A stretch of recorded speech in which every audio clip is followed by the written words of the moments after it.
Hi mga kaparm, after ng isang magandang green candle kahapon, nagsungit na naman si Miss Market kanina at bumaba siya ng malaki. Tingnan natin kung anong pwedeng igalaw ng ating index sa mga susunod na araw.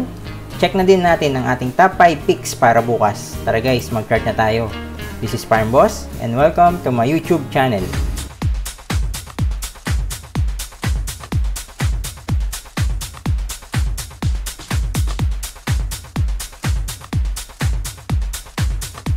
Hi traders! Welcome to our daily top 5 picks program. Disclaimer, guys, supportahan natin ang ating channel sa pamamagitan ng pag-subscribe. Pindutin nyo lang po yung subscribe button, pag-comment at pag-like ng ating video. Salamat po. Buying signals and stocks training, gumawa tayo ng video dyan. Ito po yung tsura nya. Pakihanap na lang po sa ating tutorial playlist and explain ko dyan yung ating buying signals at kung paano natin itinatransfer yung mga na-screen nating stocks sa isang spreadsheet. Check natin ang ating index. Mukhang nagko-correction na naman siya.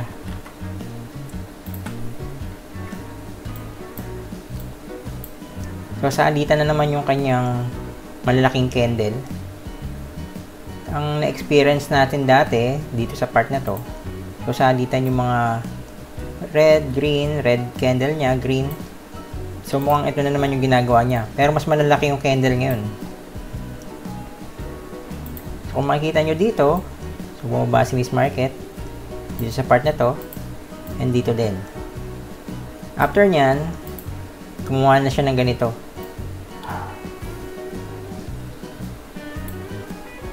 Pero nakakatakot to kasi malalaki yung mga candle. Tingnan natin kung anong pwede niyang gawin. Baguhin natin tong box natin, guys.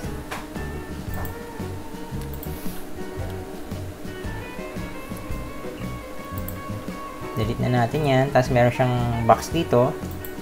Subukan natin to guys ha. So week to week tayo dito. Then dito din. Week to week na din.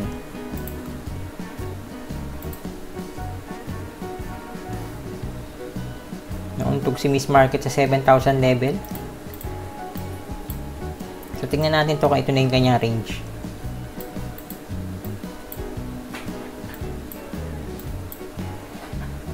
So, pag ganyan bumaba, malaking binaba ni Miss Market, hindi naman siya dire-diretsyon tumataas.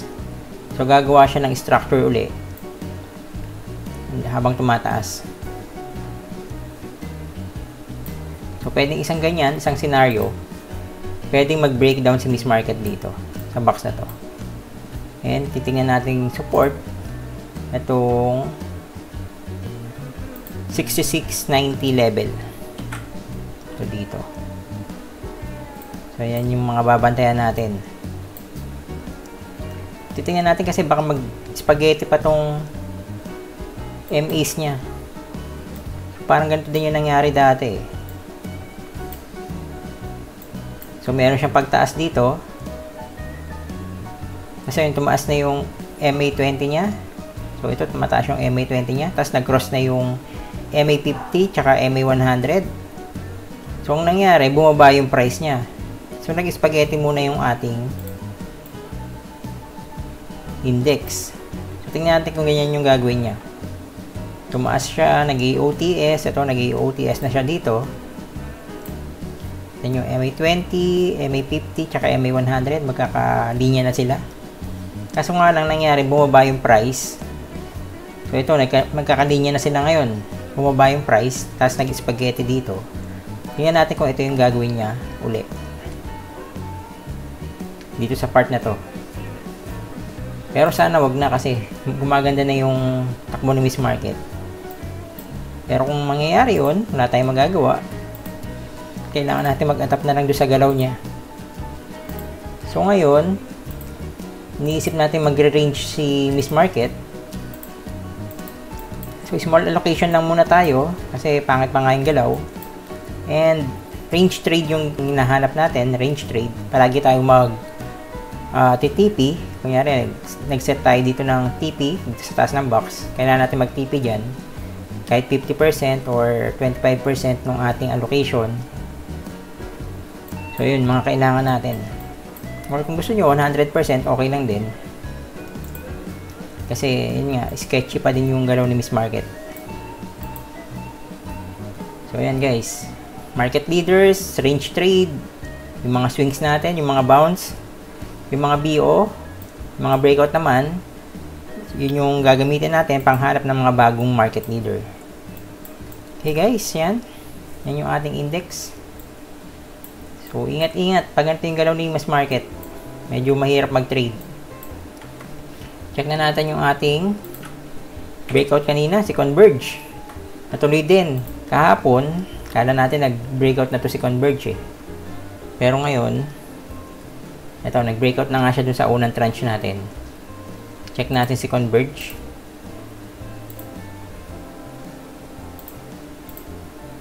Converge. Ito, si Converge. So, ayan guys. Nag-breakout na siya dun sa ating first tranche. Kung nakabili kayo dito, okay na yan guys. Hintayin nyo na lang itong mag-breakout dito sa kanyang bagong breakout level. Pero, teka lang guys ha. Check natin to. Tama guys, ito. Kailangan ko kulang ako ng isang candle. So, yan. Breakout level natin dito kay Converge. Itong all-time high niya. Parang kulang ako ng isang candle guys, no? Check lang natin to ayun,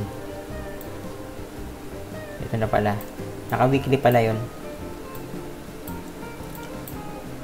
So ayan si Converge, breakout level natin yan, yung unang breakout level natin, yung dati niyang all time high 23.45, bibili tayo, first tranche 23.50. Kung nakabili kayo dyan, goods na yan. Hintayin nyo na lang mag-breakout dun sa ating breakout level or kung ma-stop kayo dun sa ating stop loss. So, second tranche natin, so hindi niya inabot kanina yan. Yan yung bago niyang all-time high, 24.15. And then, inan natin to. In-average natin. Possible TP natin dito, 10%. 26.50. 10% gain. Cut loss natin, hindi na natin babaguhin kasi first tranche pa lang naman to. Cut loss is 23.00. Volume niya kanina, below average. RSI niya, 67.58. So, yan si Converge. Bantayan pa din natin to kasi meron pa tayong second tranche dito. Next natin, yung ating mga top 5 picks na para bukas, July 14, Wednesday. Ang ating mga breakout candidates, GSMI, RRHI, ICT, CNPF, tsaka si SLI. Check natin si GSMI.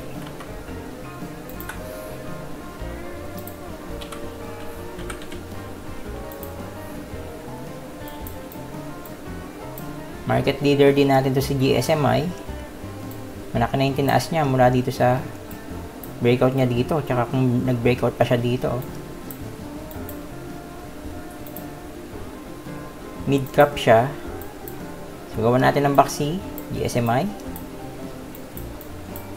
Gawin natin body to body. Then, tingnan pala natin kung all-time high na to si GSMI. Ay, sa weekly.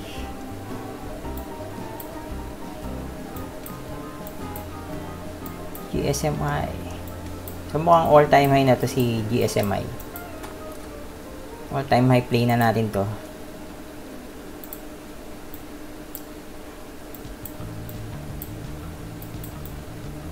Ganda ng volume niya kanina.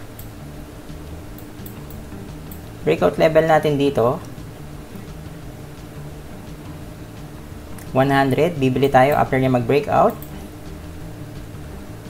105. Check ko lang guys Pag lumampas na ng 100, tigti 10 na yata 110. Buy natin.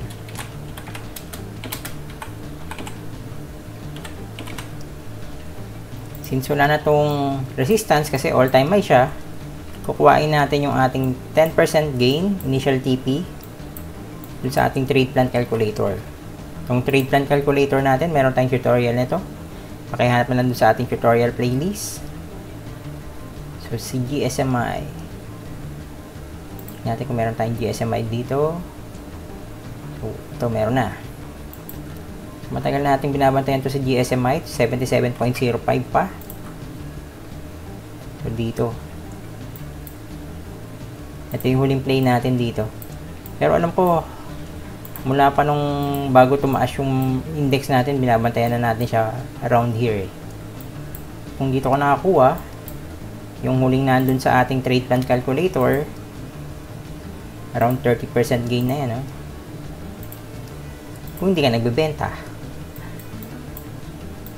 So, tingnan natin to 110. From 77.05, 110 na siya.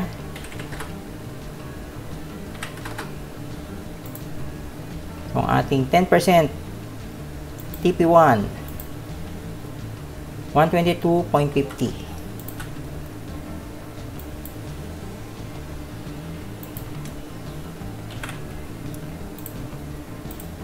%10 gain. Initial TP 122.50. And cut loss natin dito kay GSMI,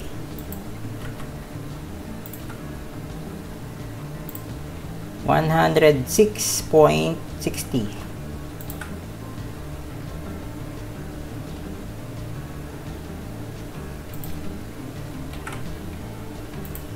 Huwag na natin sakto yung ano natin, linya. Ang hirap isakto. So, yung cut loss natin 106.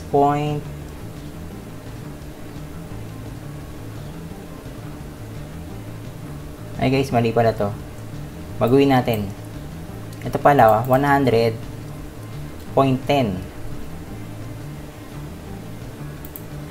So, mali. 100.10.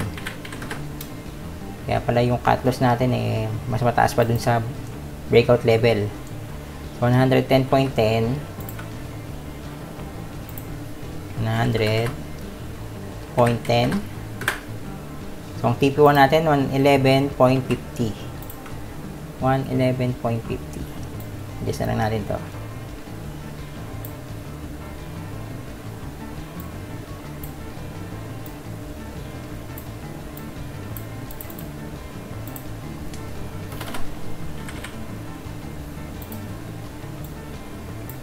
Then, yung cut loss natin, 4% cut loss, 97. Ayun, pumasok na siya. 97.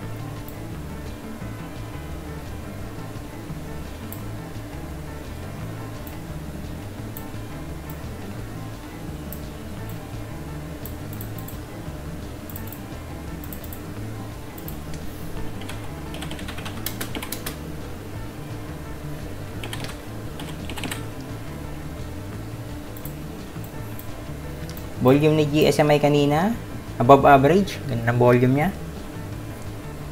RSI niya, 68.12. So, sana, pag nag-breakout to, may volume, naangat na tong RSI niya sa 70. Okay guys, yan si GSMI. Next natin. GSMI, RRHI.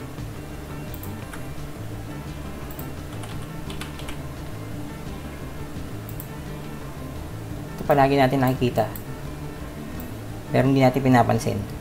Ako pala, hindi ko pinapansin. Pero ngayon, ginagawin natin siyang top 5 picks. Gawa natin ng box, body to body, breakout level 57.50. So 57.55 tayo bibili after niya mag breakout.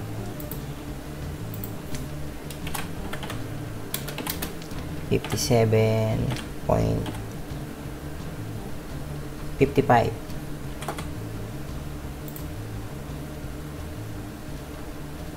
Tama.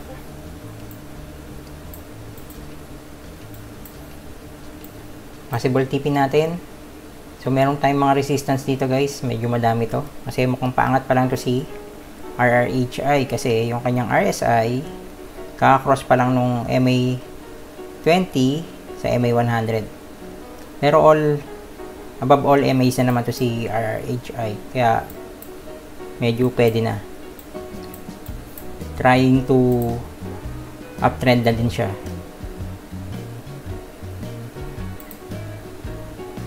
So kung may box ka dito, ito yung pwede natin gawing TP.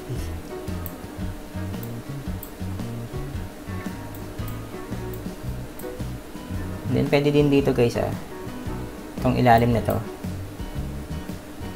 So, madaming resistance to si RRHI, kaya sama nyo sa trade plan nyo yan, yung mga ano niya, mga resistance. Pwede natin kuhain dito sa ilalim ng box na to, 8.74%. So possible TP natin dyan. Baba na lang natin itong linya natin, 62.70.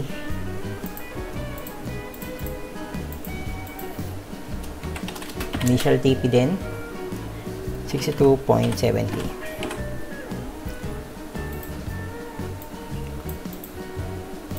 Possible gain natin dyan, 8.74%. Cut loss natin kay RRHI, 57.55 tayo bibili. 57.55.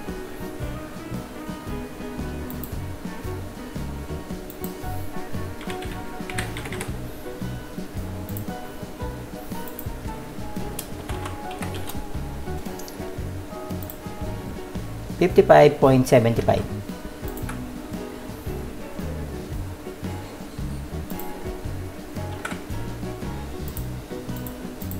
%4 cut loss.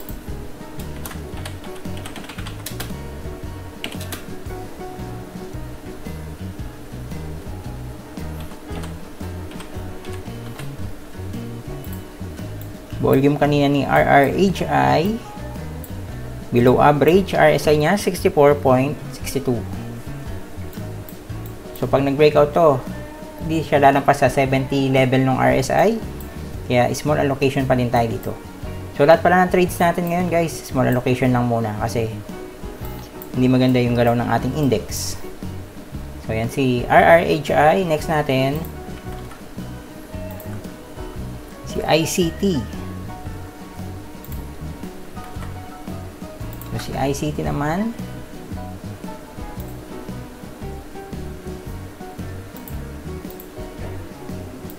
all time high din to. So ito ba din yung play natin sa kanya? So kahapon din yata nasa top 5 picks natin to, pero gumagalaw siya, kaso nga lang hindi siya nagbe-breakout doon sa ating breakout level sa kanyang all time high. Ito yung ating all time high, 166.40. Bibili tayo after niya mag-breakout dun sa kanyang all time high, 166.50. Possible TP natin dyan. Nakuha natin sa ating trade plan calculator since wala na tong resistance. 10%, TP1, 185.50. Cut loss natin kay ICT, 4%, 161.30. Yung 4% cut loss natin, yan yung maximum na inaalaw natin na matalo tayo sa isang trade. Volume kanina ni ICT, above average. RSI niya, 62.16. Yan si ICT. Next natin, si CNPF.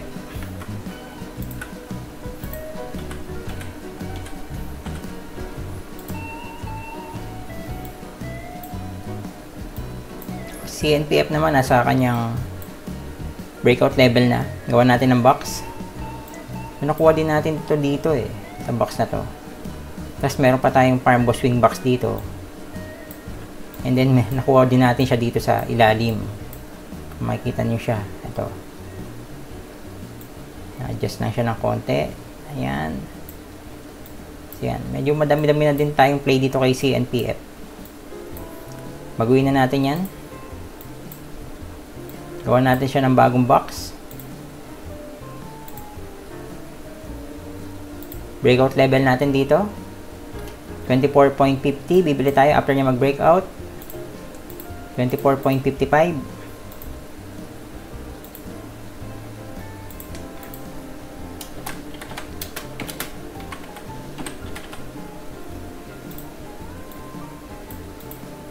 Possible TP natin dito.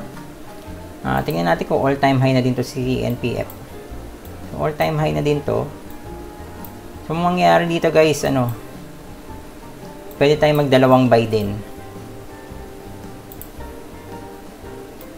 Kasi all time high na to. So ito yung all time high niya. Tapos meron tayong box dito, pwede tayong dalawang buy. So ito, first tranche. Second tranche natin pag nag-breakout dito sa all time high niya. 25.05. So buy tayo after niya mag-breakout dito sa kanyang all time high.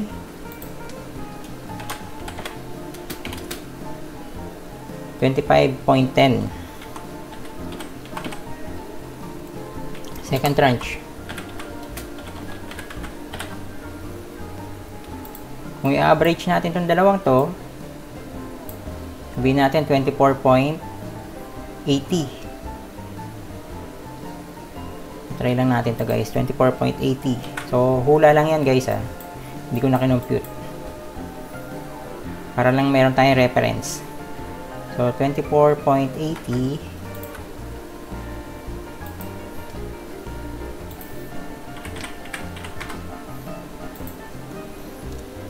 CNPF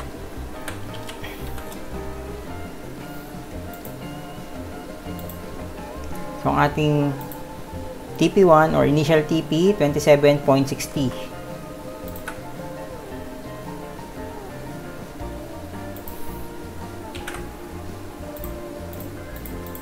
Possible TP natin 27.60. Maganda guys, gumawa na din kayo nung trade plan calculator natin kasi madami siyang pakinabang. So libre lang yan. Meron tayong tutorial dyan.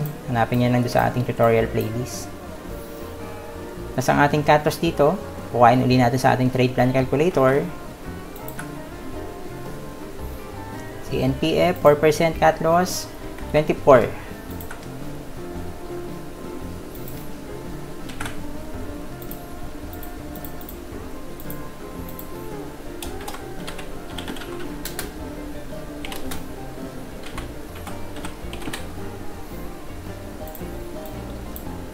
Volume kanina, CNPF, above average, RSI niya, 60.58.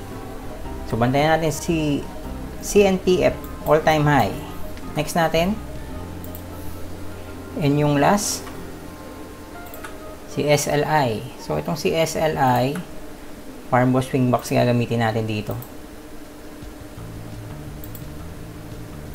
So, yun. Meron tayong plan dati dito. Kaso, adjust natin ng konti. Nag-breakout na siya sa Farm Boss Swing Box, kaso nga lang bumalik uli yung price niya sa loob ng box. Kuha natin ng bagong plan. Breakout level natin dito 3.10, bibili tayo after niya mag-breakout 3.11. Possible TP natin dito itong taas ng ating big box 3.50. Possible gain natin dyan 12%. Tingnan nyo din, meron itong mga resistance dito sa area na to. Ito medyo malakas. Sama nyo sa inyong plan kung anong gagawin nyo pagka tumama dyan yung price. Cut loss natin kay SLI, babaguhin na natin kasi nag-adjust tayo nung Farm Boss Swing Box natin, 3.11. Meron pa tayong SLI dito. Yun, meron pa. 3.11. Cut loss, 3.01.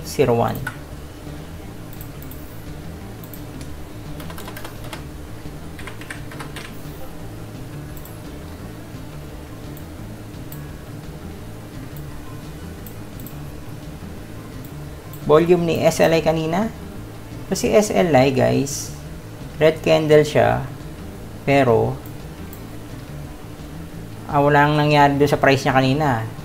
Hindi siya nag-loss tsaka hindi siya nag-gain. Kaya sinama natin siya sa ating top 5 picks. Tapos ngayon medyo mahirap maghanap ng top 5 picks. Makikita nyo itong RSI ni SLI 58.95. So sinama ko na siya kasi yung mga above 60 na RSI wala akong makita maganda i-trade. Actually, meron mga iti-trade doon, kaso nga lang, yung mga bounces na, tsaka mga swing. Ito, si SLI, Farm Boss Swing Box, gagamitin natin dito. So, maganda pa din naman siyang i-trade. Ang maganda i-trade dito, pag sa sideways yung ating market, itong mga naka-AOTS na, hanap kayo yung mga naka-AOTS na mga stocks. Bumababa man yan, nagre-rebound din kaagad. Yan si SLI. Yan yung ating top 5 picks para bukas. Wala muna tayong FYIO stocks, pero ang mga tinitingnan ko, PRMX, Green, BC, kasi nasa 20 MA na siya, yung BC, tsaka si UPM. UPM naman, medyo mahirap i-trade guys, ha. Ingat kayo doon. Kasi Converge nga, kasi meron pa tayong second tranche doon. Okay? Tingin tayo ng question. Meron tayong magandang question dito eh. So, check tayo ng comment.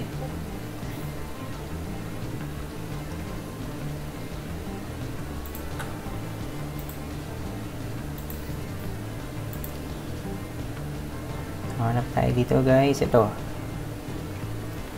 Question boss. Inaantay nyo po ba yung 8% na TP bago nyo i-sell ang stock? O nagsisell na kayo even 3%? Sometimes may fear po ako na biglang bumaba uli yung stocks. By the way, I'm making trade plan according to your guidelines. So guys, ito importante ito. Ang pinaka tinuturo talaga natin dito, yung trade plan. So sana yan yung sinusunod nyo palagi. Yung ating strategy, pwede nyo naman baguhin yan. Pwede kayong bumili sa swing trade, pwede kayong bumili sa bounces, basta meron kayong trade plan. Entry nyo, exit, at kung kailan kayo magti-TP. So, kailangan yun. Pero ito, kung 8% ba, hinihintay ko ba yung 8%? Ang sagot yan guys, hindi. Huwag nyo na hintayin. Kunyari ito, 12%, di ba? Naka-TP siya. Pero, check nyo yung mga resistance nya.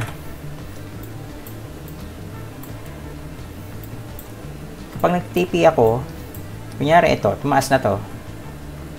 Tumaas to dito ng konti. Sabihin natin dito sa kanyang DB50, itong DB50 natin, tumaas siya dyan. Maliit lang yan eh. So, mga 2%. Kaso nga na nangyayari dyan, minsan-minsan, bumabalik siya papuntang loob ng box. Yun yung isang sell natin. Sell signal. Pag bumalik sa loob ng box. Ito yung mga pinakasimple guys ha. Kasi tinuturo ko dito mga simple lang. Itong TP natin, simple lang yan. Pero meron pa pang mga ibang paraan para makakuha kayo ng TP. Pwedeng doble na itong box na to. TP nyo na. Pwede namang titignan nyo yung mga ginalaw niya dati. Ilang percent ba yan bago siya nag-TP. Pwedeng ganun. Yun yung pwedeng pag-set ng mga TP. Pero itong tinuturo ko, simpleng-simple lang to. Para madaling maintindihan. So, yun yung isang way natin ng pagbenta. Pag bumalik ng loob ng box. So, kahit hindi mo na hintay mag 8%. Isa pa,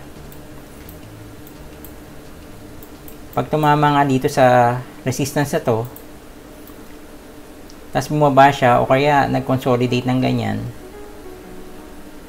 minsan nagbebenta na ako dyan. Kalahati or lahat.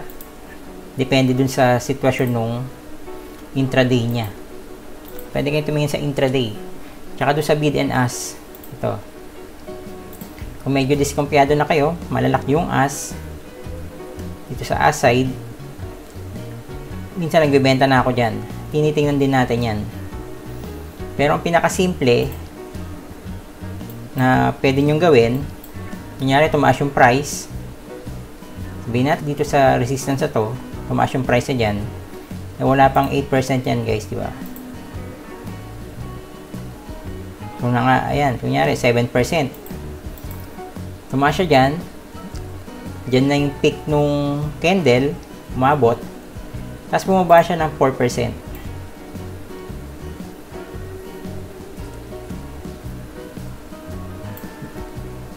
Yan, bumaba siya ng 4%, benta na tayo dyan. Masisave mo pa yung 3% mo. Ayan, 3%. Pwede ka na magbenta nyan. Kasi malaki na yung binaba niyan eh. Hindi na maganda yung candle nito. Yung 4% na yan. Ang isang example din natin to, si green. Ang tawag pala doon guys yung 4% na yun trail stop yun. Yung trail stop, pwede ding gamitin nyo yung price action. So, ito yung price action natin. So, tingnan natin ito mamaya, yung price action. Medyo hindi maganda yung price action nitong si green eh. So, kunyari ito, bumili ka dito. Dito sa area na to. Kunyari, Farm Boss, ginamit mo. Farm Boss swing box.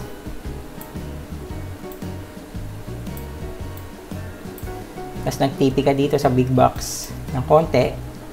Tapos sinintay mo pa tong mag-pick. Kunyari, nag-pick dito. So, benta ka na dyan. 4%. Bumaba. Benta ka na dito. Sa area na to. Ilan pa yung na-save mo dyan? 10% pa yung na-save mo dyan.